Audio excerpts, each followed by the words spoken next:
Hi, this is David Shoemaker, and I'd like to welcome you to the latest installment of Living Thelema. Now, after several segments of the past few months where we focused more on sort of process issues in terms of your magical path, I'd like to return on this segment to something a little more directly practical in a ritual sense, and that is the lesser ritual of the hexagram and the greater rituals of the hexagram. This is obviously sort of a complement to the earlier segment we did on the lesser ritual of the pentagram. I'm not going to go through this ritual line by line and do an audio-only kind of demonstration of the whole ritual. I think that would be of limited utility. So instead, what I'm going to do is walk through it in a skeletal way and make some comments at each phase on some performance details, a little bit about the symbolism and the history where appropriate, and how to use it, how to integrate the rituals of the hexagram into your daily practice or into construction of more complex magical working of some kind. Now, we're going to start with the lesser ritual of the hexagram, which will lead into the greater ritual later. Just as the lesser ritual of the pentagram is designed to banish or invoke elemental energies, so is the lesser ritual of the hexagram designed to banish or invoke planetary or zodiacal energies. Now, a little bit of history. In the Old Golden Dawn, the hexagram ritual would have been prescribed for the use of the Adeptus Minor, the initiate of Tefereth. The initiate at this level would have already completed a circuit of training that corresponded to the elemental degrees and thus to the pentagram. So they would have come through the entire first order, have been working with pentagram formula as a daily practice, they would have been going through a transformative process, ideally, that would have equilibrated them in the elements corresponding to the Sephiroth leading up to Tefereth, and would therefore arrive at Tefereth to be initiated as an Adeptus Minor and be given the formula of the hexagram, which of course corresponds to Tefereth.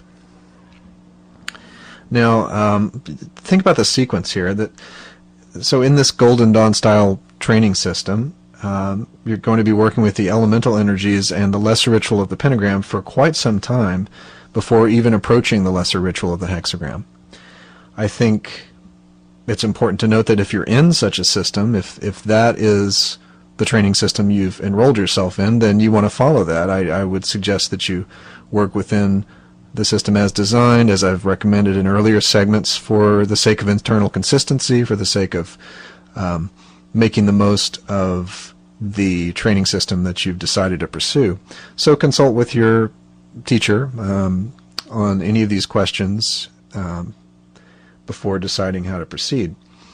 Now, if you're not in such a system, it's much more likely you're going to be experimenting with these things in a sort of custom-designed order. And in the AA, this is approached in an entirely different way. As you know, as you may know, Crowley, when he designed the system of the AA, he essentially gutted the entire first order process. I don't mean that to sound as critical as it may sound, but there just isn't a transformative process corresponding to the Sephiroth in the first order in the same sense as you would have in the Old Golden Dawn. He essentially gave you some preliminary training in probationer to get a baseline of personal practice, and then coming into neophyte, you were given a lot of the materials that would have been assigned and worked on in the second order of the Golden Dawn, basic magical ritual formats and things, including the pentagram and hexagram rituals. So if you're working in the AA, you may encounter the hexagram ritual much earlier in your training than if you're working in a Golden Dawn derived system, where that may be paced differently for you. In any case, there's certainly nothing to be afraid of with approaching the hexagram ritual, even though it was a much later practice in the Golden Dawn. The main point that I do want to make, though, is that you might find that you get the most out of the hexagram ritual after a good, solid period of practice of only the pentagram ritual, maybe 6 months to a year of really integrating the pentagram formula before moving on. And again, if you're working in a system where it's taught in a certain place in a certain way, follow that. Now, one important point I want to make about essentially every published version of the Lesser Ritual of the Hexagram that I've ever seen, including Liber O, which is going to be probably your primary resource on the Hexagram ritual and Thelemic writings. I want to make an important point about the attributions of the elements to the quarters in this ritual. Now, you may have noticed that in the Ritual of the Hexagram, as set forth in Liber O and other published versions, the 4 elements are attributed to the quarters in a different pattern than they are in the Lesser Ritual of the Pentagram. Now, I am sure there's a diversity of practice on this point, but what I am here to tell you is that some of you may know I've had a lot of my training in Golden Dawn derived Thelemic orders, lineal descendants of the Golden Dawn, and the oral tradition that we have received directly through those channels, and that we have found it important enough to talk about publicly, is that the published versions of the hexagram ritual use a formula of attribution of the elements that is incorrect for most practice. The reason behind this is that the published versions show the macrocosmic attribution of the elements as it would have been used within the second order vault of Golden Dawn. That is Yod-He Vav-He counterclockwise from the east. This particular form only would have been used within the vault. Outside the vault, including for basic daily practice, unless you're in a space that is, for you, the equivalent of a second order vault, you want to use the same elemental attributions to the quarters as you find in the pentagram ritual. So air in the east, fire in the south, water in the west, and earth in the north.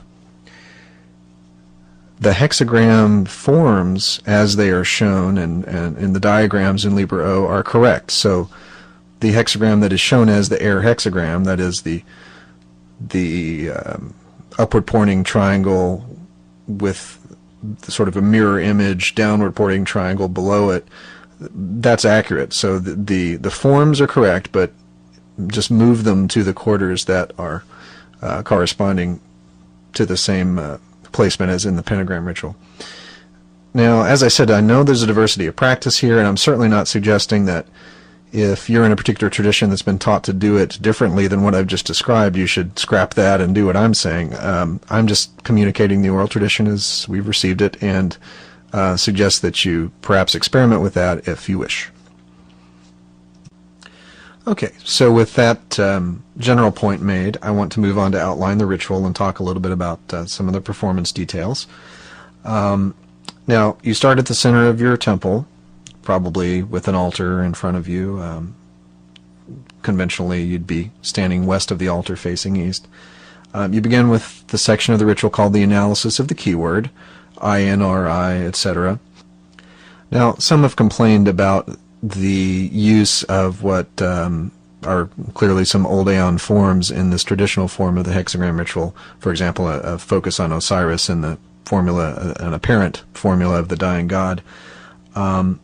Many have replaced the names used here with some more thelemically satisfying versions, and so I encourage you to experiment with that if that enables you to connect with the energy of the ritual better, or of course consult your teacher for guidance on that. If you're in a Thelemic oriented Golden Dawn style order, you've probably received some instruction to that effect already, and I'm not really here to argue doctrine about this, but just pointing out that some have had some discomfort with the forms used in the analysis of the keyword as it is conventionally done. So you've done your initial analysis, then you begin drawing the hexagrams, starting in the east. You're drawing the air hexagram in the east, as described in Liber O, As you can see in Liber O, the hexagrams are traced differently. The starting points are different depending on whether you're doing banishing or invoking.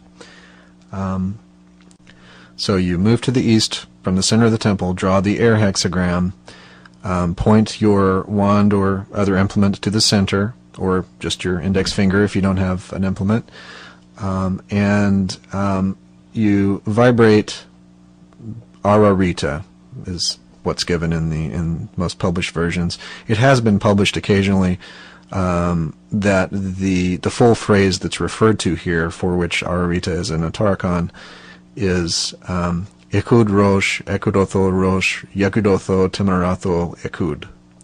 And you may wish to vibrate this phrase instead of Ararita. Again, another thing to experiment with and see what you like best.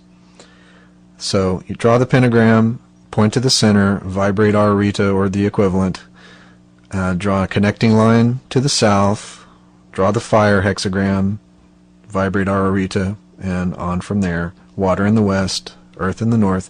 Complete the circle with the connecting line, return to the center of the temple, and close with another analysis of the keyword. I should also point out that the signs, the particular method of giving the signs that's given in published versions will vary in private versions, and if you're being taught within a particular tradition, of course you'll be given a particular way of doing those signs probably. So that's basically an outline of the lesser ritual of the hexagram, and now I want to move on and show how that format can be adapted for what's called the greater ritual of the hexagram, which would generally be used for invoking specific planetary, invoking or banishing specific planetary or zodiacal energies. The greater ritual of the hexagram would begin with the analysis of the keyword, exactly as in the lesser ritual. The hexagrams that you draw in the greater ritual are all the earth form, that is the conventional Seal of Solomon interlocking upward and downward facing hexagrams, as is shown in Liber O in the illustrations. At each quarter, you're going to draw the hexagram with the starting points differing depending on which planet or zodiacal region you're invoking. Those instructions are given in Liber O also. Essentially, you're going to be starting at the point that roughly corresponds to the placement of the planets on the image of the hexagram itself, just like you'd held it up to the Tree of Life and looked at which points were closest to which Sephiroth, the exception being that the Saturn point is top center, so you're sort of imagining that it's referring to the supernals altogether. So the method of drawing the hexagram is in Liber O. For the starting points, you draw the hexagram, then you would generally draw the planetary or zodiacal sigil as appropriate to your working in the center of the hexagram, point to the center, and vibrate the divine name of the planet or ruling planet in the case of the zodiacal region, then the archangel of the planet or the ruling planet corresponding to the zodiacal region, then Ararita or the corresponding phrase. Now you also might want to use the colors that correspond to the planet or zodiacal region as you draw the hexagrams to enhance the correspondences there. Now after you've drawn all four of those hexagrams, and again that's always the same form of the hexagram at each quarter, some traditions recommend drawing a fifth hexagram done physically in the direction of the actual placement of the planet or zodiacal region as it is in the heavens at the moment of the working. So you'll need an accurate sidereal astrological chart of the time of the working, or some other way of locating the planet via astronomical software or online resources. Now, here I have to tell you about a really cool app for the iPhone and iPad called Starwalk. If you haven't seen this, it's quite remarkable, but basically you have a visual representation of the sky based on your actual location on the planet, actual time of day. You can see the horizon, you can see the ecliptic, the placement of the planets, the zodiacal regions, and if you aim it in any direction, it will show you what's right in front of you or below you or above you.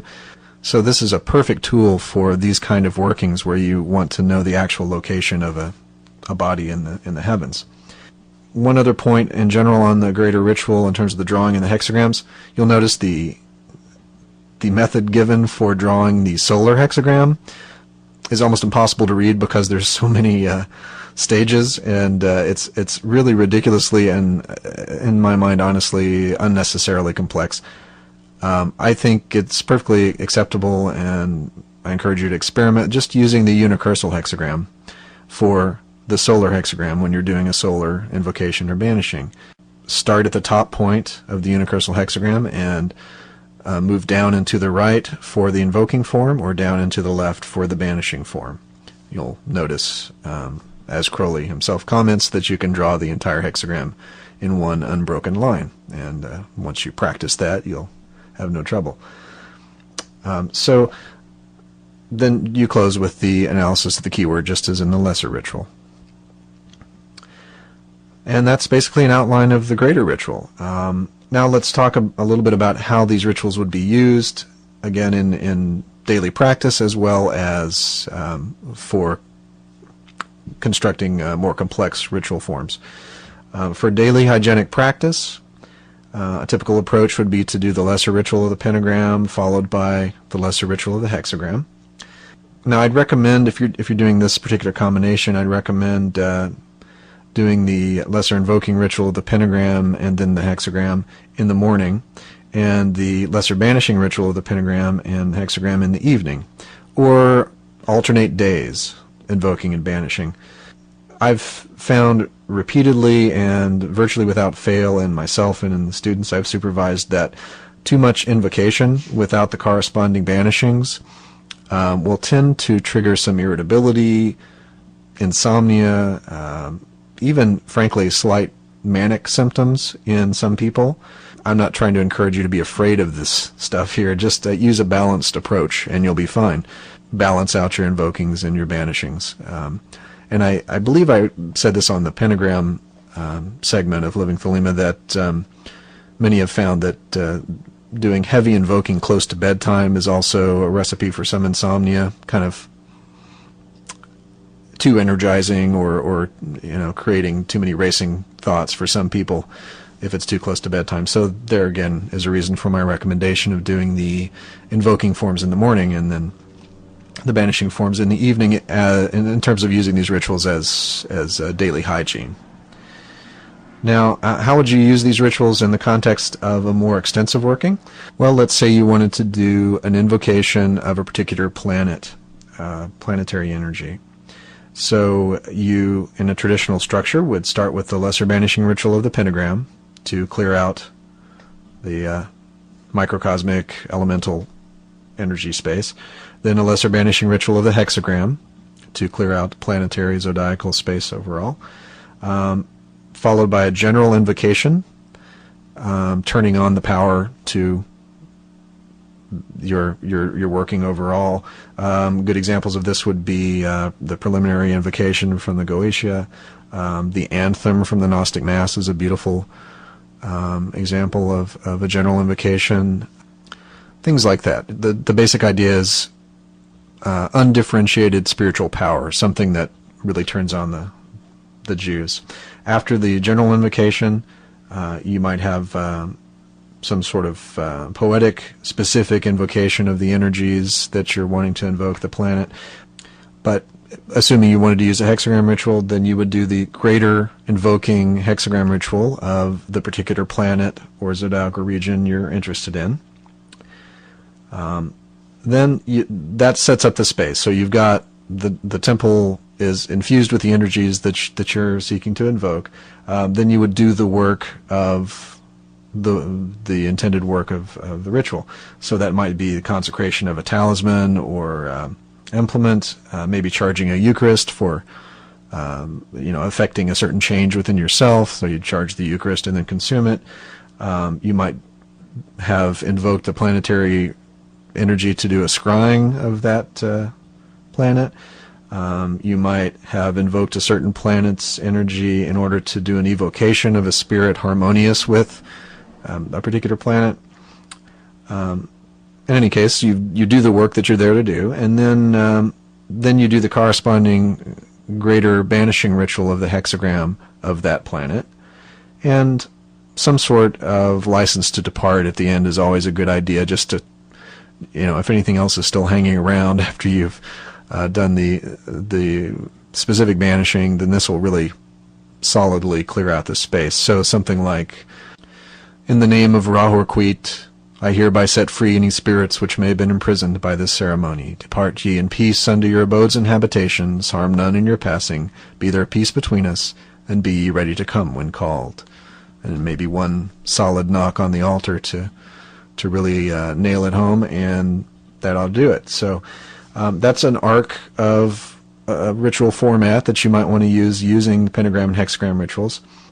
While I'm at it, I guess I could briefly outline how you would use these formats for an elemental working, which would simply be the LBRP, general invocation, the greater invoking pentagram ritual of the element. Then you do the specific work that you're there to do. Then the greater banishing ritual of the pentagram of the element, and the license to depart. Now, the ritual framework I've just outlined there is an excellent way to develop scrying skills, among other things, as I was discussing in the earlier Living Thelema segment on astral projection and scrying.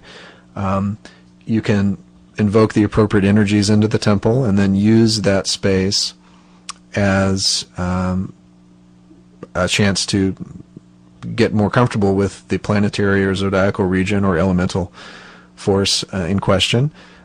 Cycle through all the elements, all the planets, all the zodiacal regions, do one or more scryings on each of them, and you'll essentially be building yourself an astral atlas of all these regions, and that will be an invaluable skill to develop.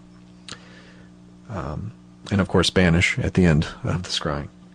So some resources up on the podcast blog for today will include Liber O at hermetic.com, always a great resource, and a link to the Star Walk app. I couldn't resist plugging that because it's a really cool thing.